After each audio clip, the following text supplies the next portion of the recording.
కేసీఆర్ ప్రభుత్వం చేసిన అప్పు ఎంతయ్యా మొత్తం అంటే నేను చెప్పట్లా, కేంద్ర ప్రభుత్వం పార్లమెంట్లో చెప్పింది.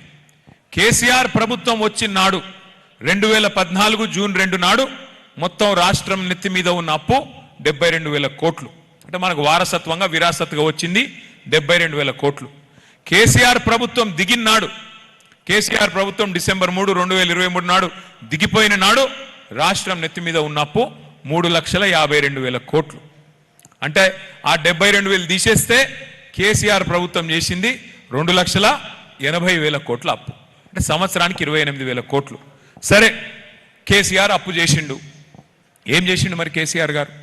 అప్పు చేసి ఏం చేసిండు కేసీఆర్ అంటే, గరీబోళ్లకు 200 పెన్షన్ ఉంటే 2,000 రూపాయల పెన్షన్ చేసిండు. 46 లక్షల మందికి ఆసరాగా నిలబడ్డాడు కేసీఆర్. ఎస్, కేసీఆర్ అప్పు చేసిండు. 14 లక్షల మంది ఆడపిల్లలకు 1,00,000 రూపాయలు ఇచ్చి మేనమామలాగా కళ్యాణ లక్ష్మి షాదీ ముబారక్ పేరు మీద 14 లక్షల మంది ఆడపిల్లలకు పెళ్లి చేసిండు.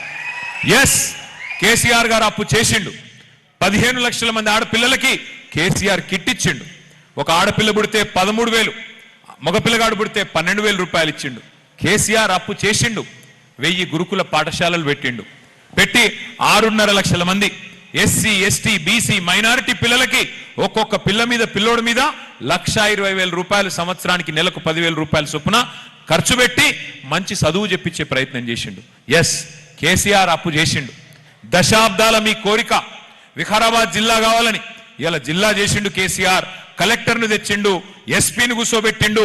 ఆ జిల్లాలో ఒక మెడికల్ కాలేజీని ఇచ్చిండు, ఒక నర్సింగ్ కాలేజ్ ఇచ్చిండు. ఇవాళ ఇవన్నీ పూర్వ రంగారెడ్డి జిల్లా మన సోదరుల కోసం ఇచ్చిండు. ఎస్, కేసీఆర్ అప్పు చేసిండు. కరెంటు చక్కగా లేకపోతే, కాంగ్రెస్ ప్రభుత్వం మనకు కరెంటు కష్టాలు ఇచ్చిపోతే వాటిని పరిష్కారం చేయడానికి 24 గంటల కరెంటు రైతులకు ఇవ్వడానికి 1,00,000 కోట్లు కరెంటు మీదనే ఖర్చు పెట్టిండు కేసీఆర్. ఎస్, కేసీఆర్ అప్పు చేస్తే ప్రజలకు మంచి చేసిండు.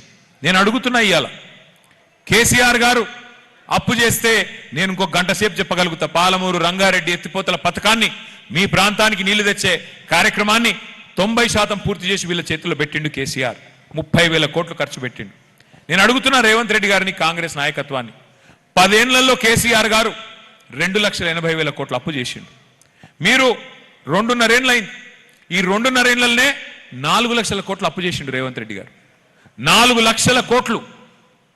మరి ఎక్కడ పోయినాయి పైసలన్నీ? ఎక్కడ పోతున్నాయి? రైతుల ధాన్యం కొనవు, యూరియా ఇయ్యవు, రైతు బంద్ వేయవు, చివరికి రైతుకు కరెంటు కూడా చక్కగా ఇయ్యవు. మరి ఏడవుతున్నాయి పైసలన్నీ? ఎవరు తీసుకుపోతున్నారు? ఆఖరికి కొనుగోలు కేంద్రాలకు పోతే, ఐకేపీ సెంటర్లకు పోతే ధాన్యం సంచులు లేవు. ధాన్యం సంచులు కూడా గవర్నమెంట్ ఇస్తలేదు. మరి ఏడవుతున్నాయని చెప్పి నేను కూడా తెలుసుకున్నా.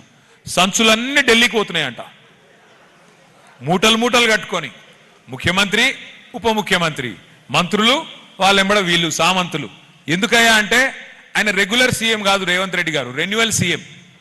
అది రెన్యువల్ కావాలంటే టప్పా కొడాలి, ఆడ పైసలు కట్టాలి, పైన కప్పం కట్టాలి, ఫీజు కట్టాలి, లేకపోతే నడవది.